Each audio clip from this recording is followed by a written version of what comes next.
What's up, guys? Welcome to video number 1. Today I'm going to address the elephant in the room. I want to get this right out of the way, right off the bat. We're going to talk about whether or not the ketogenic diet is healthy for you or not. All right. And the reason why that's the elephant in the room is because if you existed for the past decade, at least, if you're only 10 years old, please stop watching this video and go ask your parents for permission. But if you're at least 10 years old, you probably heard somewhere from the media or the medical establishment that fat is supposedly bad for you. It's claimed that fat is the leading cause of things like heart disease and diabetes and cancer. And you name it, fat has been blamed for it. But in recent years, I'd say, it started probably in the late 90s, but recently research has picked up and scientists are finding that almost everything we thought we knew about fat was completely wrong. Fat was probably never a cause of heart disease. And in fact, this premise started not with the medical establishment, but with journalists. Journalists like Gary Taubes and Nina Teicholz, they've written magnificent books. And in fact, if you check out some of the free interviews I've given you, you'll find my interview with Gary Taubes where he actually goes through the history of how saturated fat was vilified in favor of things like sugar and wheat.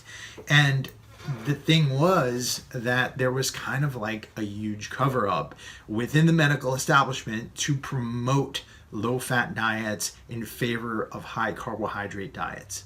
And in return, the heart disease problem never got better. And in fact, today we're facing rates of obesity. I think it's like a third of the United States population that is currently obese, and a third of the United States population that is pre-diabetic. I mean, we are in dire straits because the way we've been eating for the past 50 years and things like the food pyramid really haven't helped us very much. So this doesn't really address the question, but you're probably wondering, well, still, is fat really good for me? And here are the facts. Number one, fat, particularly saturated fat, provides the precursors for all of your hormones. So what does that mean? That means things like testosterone and estrogen and pregnenolone, all hormones that keep your body in a normal and high-performing state. They're all derived from cholesterol. And if you don't have enough cholesterol in your diet, you don't produce enough of these hormones. And so what have we been seeing over the past 50 years? We've been seeing lower and lower testosterone rates amongst men. We've been seeing estrogen dominance in women. And what does that mean? That means that their estrogen is out of balance with the rest of their hormones. And so we're seeing a lot of diseases, a lot of depression, a lot of mental illness, a lot of problems because of hormonal imbalance. Now, it's probably not just to do with the low fat consumption. There's probably a lot of factors there, but this is just to let you know what fat does in the body. Fat can also help to alleviate inflammation, particularly omega-3 fatty acids that come from very fatty fish. By far, we've been consuming too much omega-6 fatty acids. Now, in nature, omega-3s and omega-6, they balance each other out. Omega-6s, they come from things like wheat, they come from things like grains, seeds, and omega-3s, they come from, like I said, fatty fish, avocados, and algae, and a few other sources out there. Omega-3 kills inflammation, omega-6 raises inflammation.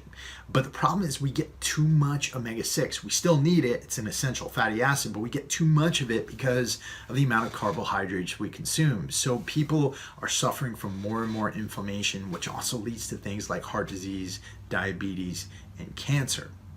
Now, beyond this, what else do we want to know about fats and the benefits of a high-fat diet? Well, number one, if you're consuming carbohydrates and fueling yourself with carbohydrates all of the time, you're also releasing lots and lots of insulin. Now, if you're releasing lots of insulin and you're on a high carbohydrate diet, what happens?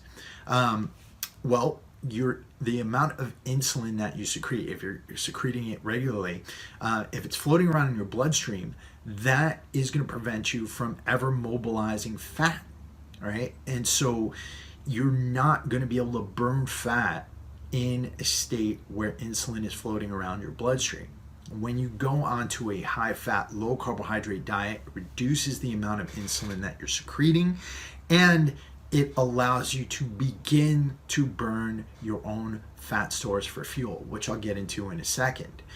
Beyond this, what else does fat do?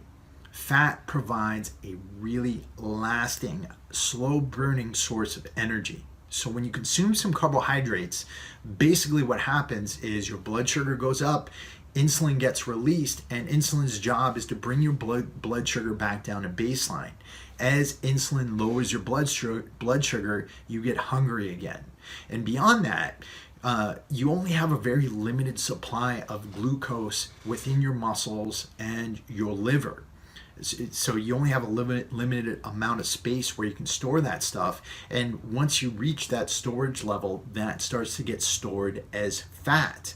But like I said before, you can't mobilize that fat for fuel if you have insulin floating around your bloodstream.